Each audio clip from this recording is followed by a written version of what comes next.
সুকান্ত, এর আগেও আপনার সাথে কথা হচ্ছিল, এখন থেকে আসলে সবচেয়ে বড় প্রশ্ন যে মুখ্যমন্ত্রী কে হতে পারেন, আপনার কাছে কি মনে হচ্ছে সব মিলে যে পরিস্থিতি আপনি দেখতে পাচ্ছেন? অবশ্যই। এবং আমি যেটা আমাদের কাছে এখনো পর্যন্ত যেটা খবর রয়েছে সেটা হচ্ছে পরিষদীয় দলনেতা নির্বাচিত হবে আগামীকাল।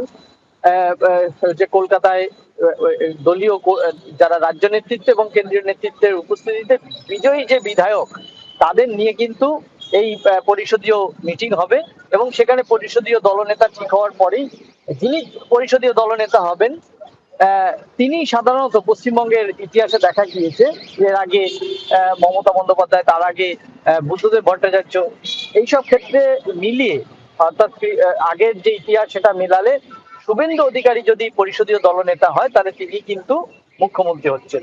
ইতিমধ্যেই বলে রাখি যে মমতা বন্দ্যোপাধ্যায়ের ১ ডজনেরও বেশি মন্ত্রী কিন্তু এই নির্বাচনে পরাজিত হয়েছেন।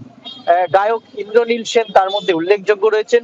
মানস ভূঁইয়া, তিনি কংগ্রেস থেকে তৃণমূলে যোগদান করেছিলেন ২১ সালের আগে, তিনিও হেরেছেন। মলয় ঘটক মন্ত্রী ছিলেন। অরূপ বিশ্বাস, যে তিনি মমতা বন্দ্যোপাধ্যায়ের ছায়াসঙ্গী বলা যেতে পারে, তিনি কিন্তু মন্ত্রী ছিলেন। ৩টি দপ্তরে তিনি পরাজিত হয়েছেন।